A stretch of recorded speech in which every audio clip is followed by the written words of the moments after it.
Okay, so right now you're looking at the tape measure laying on my counter. I have it taped to the counter at 1 inch and 20 inches. The full 20 inches will be the beaded portion, and we will have to leave off some tails for the hat bands and the weaving, which I'll explain a little bit later. This is going to be the pattern we're beading. It is 13 rows thick, which means we will need 14 strings.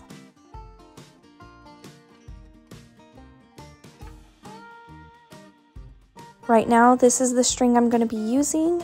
I am leaving that really long tail so I can make sure I have enough room for the empty space on my loom, which I'll show you later, and enough space to weave the beginning of the hat band where your leather will be glued onto.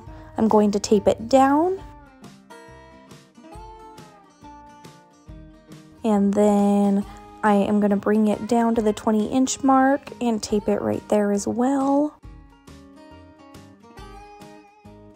And we're leaving a tail on this side too, for the same reason we left a tail on the other side.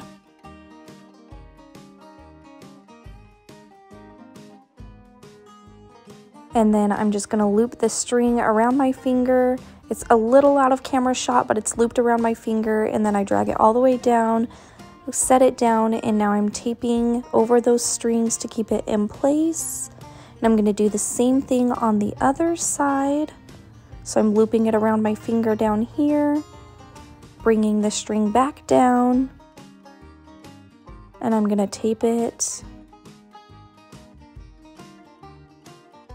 And then I'm going to keep doing that repetitively until I have the amount of strings that I need.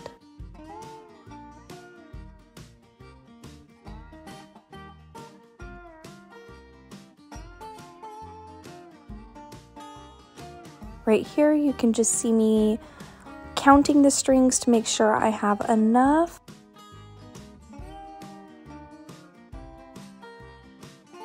And I don't think I did, so I am going to continue.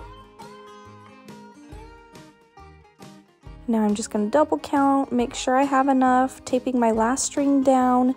Now I'm going to trim the ends on one side. So I'm just cutting the loops that I created so it'll be fringed instead on only one side.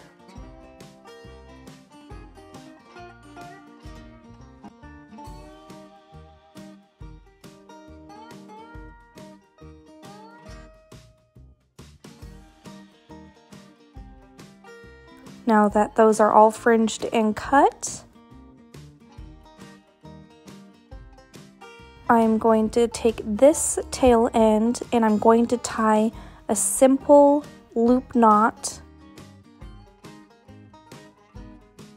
and that will be the first end that we use to put on our loom in a moment.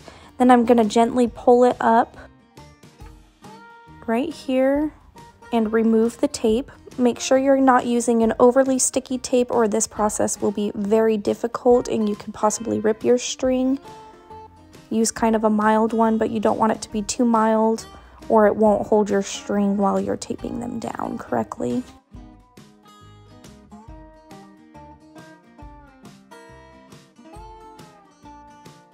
Now I'm just kind of making sure it's not tangled.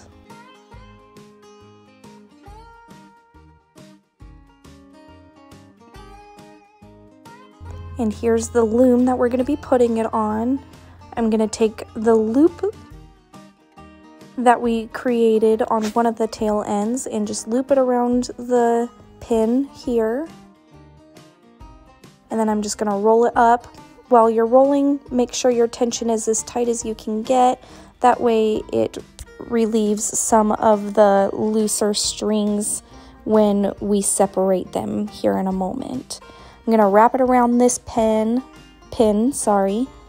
and then I just am going to reuse the tape that I have on the measuring tape, and I'm going to tape this end down,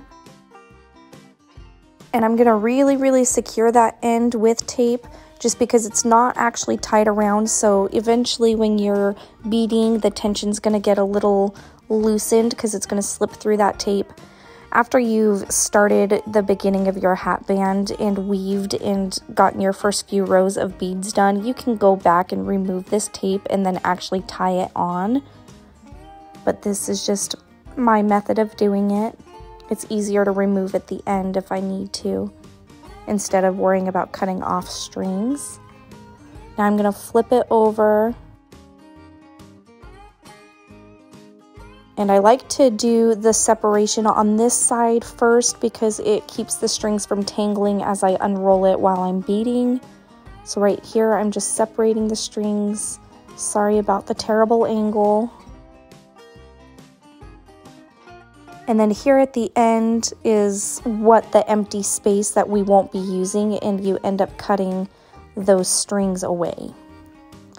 So that is why we over measured at the tail ends, so we could cut those empty strings away, and we had enough to weave the leather that you will be gluing on eventually. Once again, if you guys have any questions, please feel free to ask and I will answer them. Thank you for watching.